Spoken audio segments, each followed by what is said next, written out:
Harlan Vance had exactly $12 in his wallet, a half-eaten granola bar in his glove box, and a 6-year-old daughter who believed in fairy tales more than he did. He tightened the straps on Ellie's sparkly silver shoes and kissed her forehead as she beamed up at him. "You look like a princess, Daddy," Harlan chuckled, brushing a loose curl from her cheek. "That makes you the queen." They were standing outside the community center of Westmont. The mayor's annual charity gala was the town's one night a year to pretend it was fancier than it was. Harlan hadn't planned to attend. He didn't have the time, the money, or the right clothes, but Ellie's school had been chosen to perform their winter recital here, and she had begged him to come. So he had borrowed a suit from his neighbor, who was 2 inches shorter and 10 pounds heavier. Inside, the room glowed with warm golden chandeliers and laughter. Harlan hovered near the back of the ballroom, holding a cup of punch like it was a shield. Parents in cocktail dresses mingled with city officials. Harlan didn't know anyone here. Ellie had run off with her class, squealing in delight over cookies shaped like snowflakes. He was about to slip out when a woman walked straight up to him like she already knew his name. "You look like you want to disappear," she said, stopping right in front of him. Harlan blinked. She was stunning long chestnut hair, a crimson satin dress that shimmered under the lights, and the kind of confidence that made him feel like he'd wandered into the wrong dream. "Only a little bit," he said, trying to keep it light. "I'm fallen," she said, extending her hand. "Harlan." He took her hand, surprised at how soft it was and warm. They stood there for a beat, her eyes scanning his face like she was reading something important. "You here alone?" she asked. He glanced around. "Sort of. My daughter's here with her class. She's the one who dragged me in with her glitter shoes and those eyes I can't say no to." Fallen smiled, and it wasn't polite, it was real. "That's sweet, or pathetic, depending on how you look at it." "I'll go with sweet," she said, tilting her head. "You dance?" Harlan almost laughed. "Not well. Perfect," she said, then gently tugged his hand. "Come on." He followed her onto the dance floor, trying not to look like a guy who hadn't danced since his wedding 7 years ago, but Fallen moved easily, like she belonged in grand rooms like this one. She didn't talk about herself, didn't brag, didn't ask what he did for work, which was good, because he didn't love admitting he was currently fixing cars at a garage he didn't technically own anymore. "I'm pretty sure I'm stepping on your feet," he muttered. "Doesn't matter," she whispered, her eyes locked on his. "I haven't smiled like this in a long time." Something about her tone made his chest tighten. He wanted to ask her why, but the music changed, and Ellie came running back toward them with frosting on her chin. "Daddy."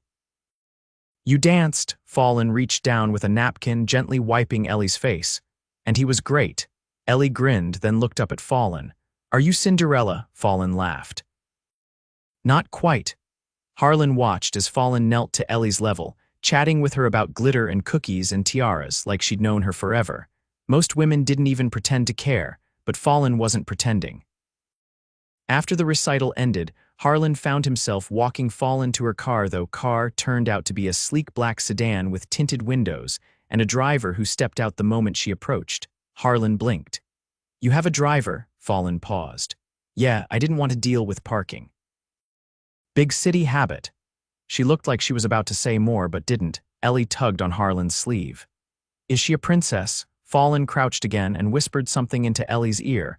Whatever it was made Ellie gasp and giggle. "Okay," Harlan said slowly. "What did you just tell her?" Fallen winked. "It's a secret." Before he could ask anything else, she climbed into the car, the door closing behind her like the end of a chapter he didn't know he'd started. By the time he got Ellie into bed that night, Harlan still couldn't stop thinking about Fallen. The way she looked at him. The way she talked to Ellie like she mattered. The way she didn't flinch when he said he was just a dad. He didn't know her last name. He didn't know where she lived. And he sure as hell didn't know that Fallen was a billionaire. Because who would ever guess that the woman in red, who danced with a struggling mechanic and wiped frosting from a 6-year-old's face, had an empire waiting for her on the other side of a boardroom? Fallen Jensen didn't plan to fall in love with Harlan Vance, but she had. And she didn't know it yet, but she was about to turn his whole world upside down. 3 weeks later, Harlan was under the hood of a rusted-out Civic, sleeves rolled to his elbows, grease streaked across his knuckles. The December wind cut straight through the open bay doors of the garage, but he barely noticed. He was too focused on the ticking sound near the alternator, and the woman he hadn't seen since the gala, Fallen, he hadn't expected her to stay. People like her, elegant, polished, with laughter that sounded like it belonged in a movie theater, didn't linger in places like Westmont. She probably had a full life in some gleaming high-rise with people who wore suits on Saturdays and actually knew which fork to use at dinner. But he hadn't been able to stop thinking about her. "Harlan," his boss barked from the other side of the garage, "you've got someone up front asking for you." He wiped his hands on a rag and pushed through the swinging office door, expecting a customer with a complaint or worse, a bill.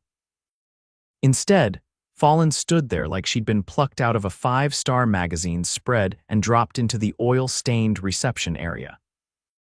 Her coat was tailored, her boots looked like they hadn't seen a puddle in their life, and her hair was swept into a low twist that somehow only made her look more unreal. Harlan stopped short. "You," he said, stunned. "I was hoping you'd say that without the look of horror," Fallen replied, her voice lighter than he remembered, "but I'll take it." "What are you? How did you?" "I asked Ellie's teacher," Fallen said. "She's surprisingly forthcoming when you donate 20 new tablets to the school." Harlan blinked. "You bought the school tablets." "Technically, the foundation did," she said with a shrug, "but I was the one who signed the check." He leaned against the counter. "Why? I owed her a secret for not telling you what I whispered at the gala. You bribed my kid. I call it strategic generosity." She smiled, but there was something behind it, hesitation, maybe even nerves. He hadn't expected that from her. "So," he said slowly, "you tracked me down. Are you here because my daughter extorted you into a second dance, or—" "I came to ask if you wanted to have dinner with me." Harlan stared at her. "You want to go to dinner?" "With me? Yes, I fix cars, I'm aware, I live above a laundromat, I don't care. I can't afford anywhere that takes reservations. I'll make them," he blinked. "You're serious?" "As a heart attack," she said, then added, "though that's a terrible phrase. I should stop using it." Harlan studied her for a moment. "You're not like anyone I know." "I'll take that as a yes," he hesitated. "I'd need someone to watch Ellie."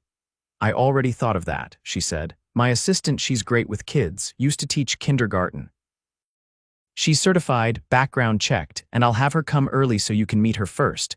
Just dinner. No pressure." He exhaled, long and slow. "You're really not going to let me say no, are you?" Fallen stepped closer, her voice dropping. "Not when I haven't stopped thinking about you since I left Westmont." The silence stretched between them, thick with something neither of them wanted to name. "Okay," Harlan said finally. "Dinner?" That night, Fallen arrived at his place, technically a cramped two-bedroom above a dry cleaner, with peeling paint and a heater that creaked like it was haunted. She didn't flinch at any of it. Instead, she sat cross-legged on the floor in Ellie's room, chatting with her like they were old friends while Harlan hovered in the doorway watching them. The assistant Lena arrived not long after, and true to Fallen's word, she was warm, professional, and clearly adored kids. Harlan stayed long enough to see Ellie settle in with a movie and a mountain of pillows, then followed Fallen downstairs.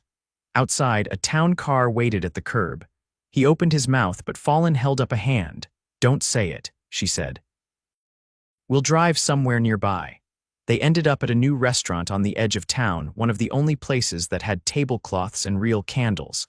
Harlan had never been there. Fallen seemed to know the owner by name. "You've been here before," Harlan said as they slid into a booth. "Once," she said. "A few weeks ago, I wanted to see what Westmont was like outside of a charity gala." He studied her. "So you've been coming back." "I've been figuring some things out." Their waitress brought drinks, sparkling water for her, a local beer for him. Fallen waited until the woman disappeared before speaking again. "I didn't lie to you," she said carefully, "but I also didn't tell you everything. I figured. You deserve to know who I am." Harlan nodded. "Okay, I own a company. Several, actually. I'm on the board of 2 hospitals, and I spend most of my time managing investments and acquisitions." He raised an eyebrow. "So, you're rich, exceptionally."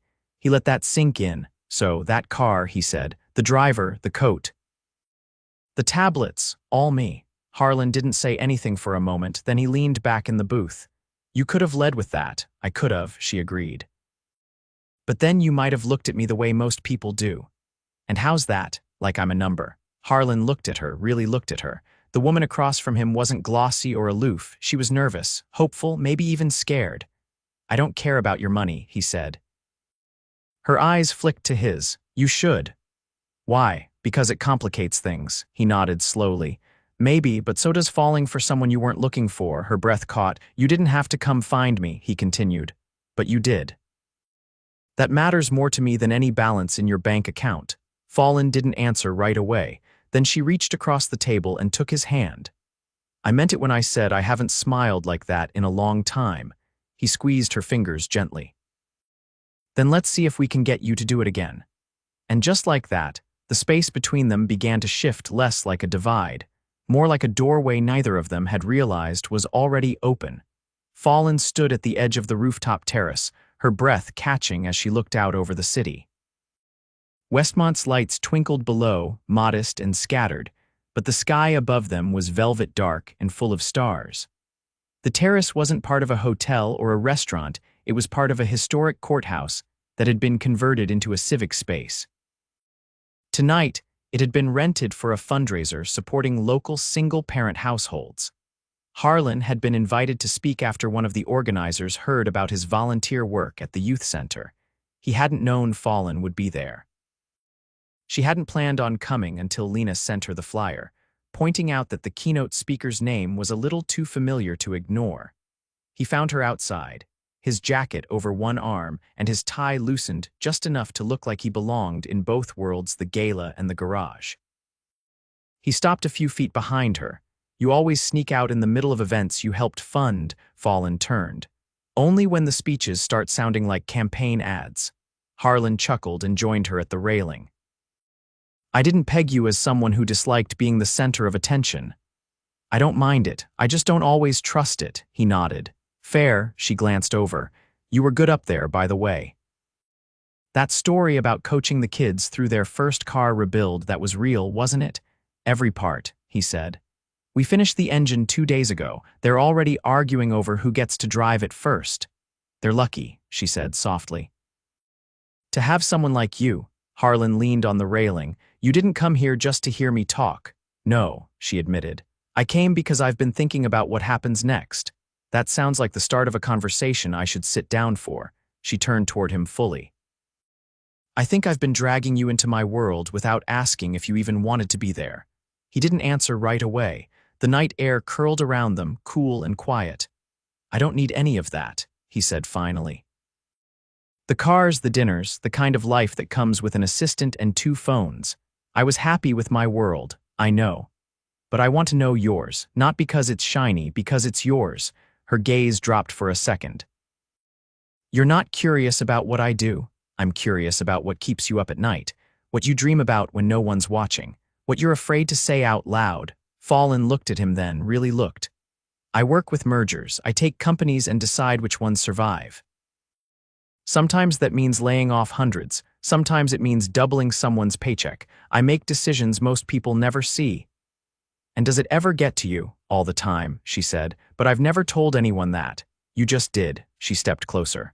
I don't want to pretend anymore. Not with you, you haven't. I've been careful, she said, and I'm tired of being careful. He reached out, brushing her hair back from her face. Then stop. Fallen's chest rose with a sharp breath. I want you to meet my board. That caught him off guard.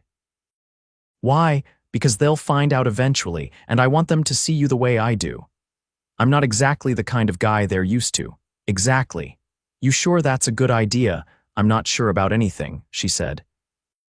But I know I don't want to keep my life in 2 pieces anymore. Harlan was quiet. Then, okay, you mean that. I'll wear a tie, he said.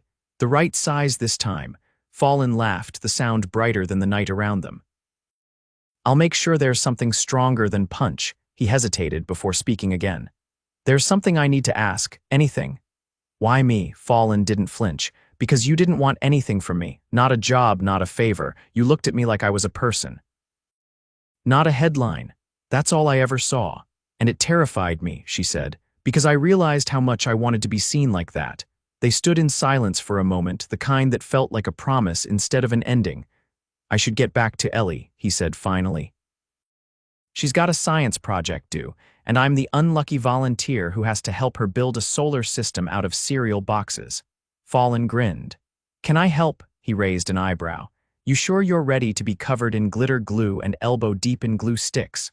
I've faced shareholder mutinies. I think I can handle third-grade chaos. Harlan reached for her hand. Then let's go. As they walked down the stairs together, Fallen didn't feel like a billionaire. She felt like a woman who'd finally found a place where she could be real. And Harlan, every step beside her, felt like the man who could finally show her what it meant to be loved for who she was not for what she owned. Fallen stood in front of Harlan's apartment door, heart hammering harder than it had before any board meeting, acquisition, or press conference in her life.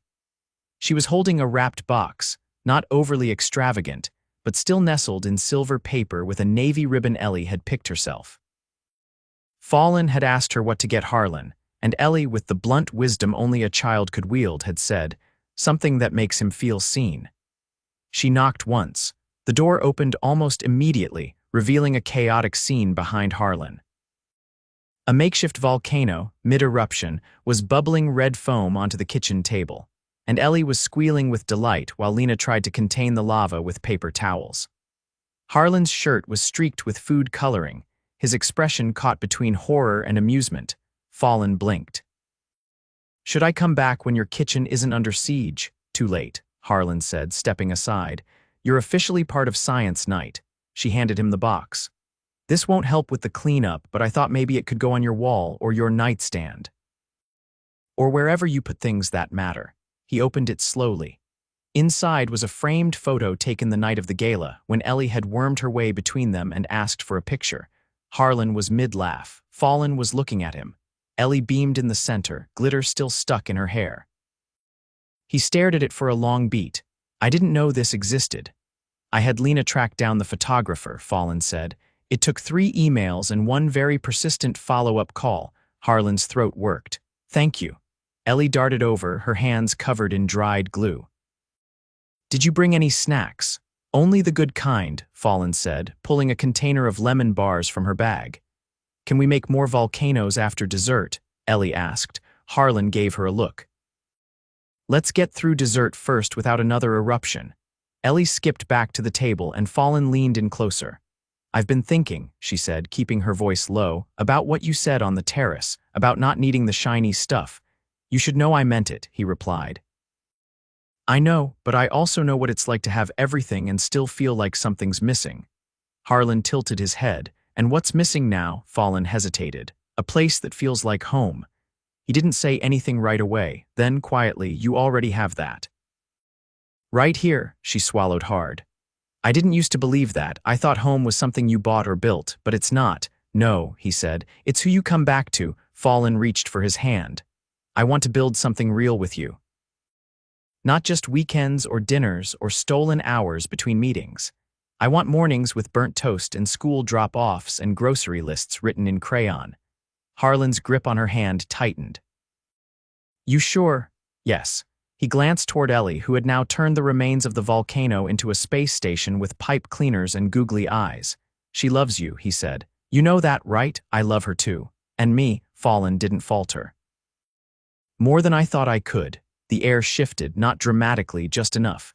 Then come with me tomorrow, Harlan said. Where? There's an open field just outside town, nothing special, but Ellie and I go there sometimes on Sundays. I bring coffee. She brings every wildflower she can find. It's quiet, peaceful, Fallen smiled. Sounds perfect. The next morning, Dew still clung to the grass as Harlan spread a blanket beneath the tallest oak in the field. Ellie darted off, chasing butterflies with a paper cup while Fallen sat beside him, her heels swapped for worn sneakers he hadn't known she owned. He handed her a thermos. Careful, it's hot. She took it, their fingers brushing. I can handle it. They sat in silence for a few moments, the kind that didn't need filling. You know, Harlan said, this isn't the life most people expect when they hear the word billionaire. Fallen leaned her head against his shoulder. Good, because I've already lived the other version. This one's better. Ellie returned minutes later, her arms overflowing with wildflowers. She dropped them dramatically into Fallen's lap. For you, she announced. Because you're staying now, right? Fallon looked at Harlan, then back at Ellie. Yes, she said. I'm staying. Later that week, Fallon called a press conference, not for a company launch or a merger, for something far more personal. I've spent years building empires, she told the crowd of flashing cameras and curious reporters. But what I've found in Westmont isn't about empires. It's about coming home, and I intend to make this town part of my life permanently. She didn't name Harlan. She didn't need to. The photo of them, the same one she'd framed, was already circulating, but the real story wasn't in the headlines, it was in the quiet moments. The way Fallon moved into the apartment upstairs temporarily, insisting on keeping Ellie's bedtime routine exactly the same. The way Harlan brought her coffee every morning without asking how she took it. The way Ellie started calling her hours when talking about weekend plans. And on a crisp Saturday morning, with the first hints of spring blooming across the field where they'd first shared coffee, Harlan led Fallon by the hand to the same oak tree. He didn't get down on one knee. He didn't need to. Marry me, he said simply. Let's make this our story for real.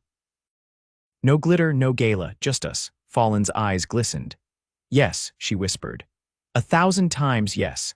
As Ellie ran circles around them, wildflowers in her hair, the three of them stood in the sunlight, tangled in laughter and promise. And for the first time in her life, Fallon Jensen, the woman who had once ruled boardrooms and billion-dollar deals, felt like she had everything she'd ever wanted. Love, not in the headlines, but in the home they'd built together. The courthouse lawn had never seen this many flowers. Pale lavender draped every railing, soft white petals lined the aisle, and sun filtered through the leaves of the ancient oak trees standing like silent sentinels around the crowd. Fallon adjusted the delicate strap of her dress, her fingers brushing the lace that trailed down her side. She wasn't nervous, not in the way she'd been before conferences or interviews or televised interviews with business journalists. This was a different kind of anticipation, a quiet certainty wrapped in a heartbeat. Lena stepped back after pinning the final sprig of rosemary into Fallon's bouquet. He hasn't stopped pacing, she said, her voice dry but affectionate. If he wears down the grass anymore, we'll need to replant the whole aisle. Fallon smiled without looking away from the mirror. He's not going to run, Lena. Not from you, Lena replied. But maybe from how much glitter Ellie dumped into those centerpieces. Fallon turned, finally breathing in the moment. She said it needed sparkle joy. I wasn't going to argue. Outside, Harlan stood at the top of the aisle, tugging at the sleeve of his crisp shirt. He wasn't used to tuxedos, but Fallon had insisted he wear exactly what made him feel like himself. He'd compromised with dark navy slacks and a white linen shirt rolled at the sleeves sharp, effortless, and completely him. Ellie stood just beside him, holding a small bouquet nearly half her size, her curls pinned with tiny pearl clips that glinted in the sun. When Fallon stepped out, everything fell into silence. Harlan's breath caught. Not because of the dress, though it was beautiful, or the way the light turned her skin to gold. It was the way she looked at him, steady, certain, like she wasn't walking down the aisle, she was walking home. They didn't need a long ceremony. Their vows were simple, spoken without notes. I never expected you, Fallon said, her voice clear. And I didn't know I needed you until I saw what my life looked like with you in it. Harlan's palm cradled hers. I didn't think I had room for anything more than survival, he said. And then you gave me more than I thought I deserved. The efficient didn't need to raise his voice. By the promises you've made and the love you've chosen, I now pronounce you. Ellie interrupted with a squeal. Kiss her already. The entire crowd burst into laughter, and Harlan didn't hesitate. He kissed Fallon like he'd waited a lifetime, like every past moment had led exactly here. She kissed him back with the same certainty.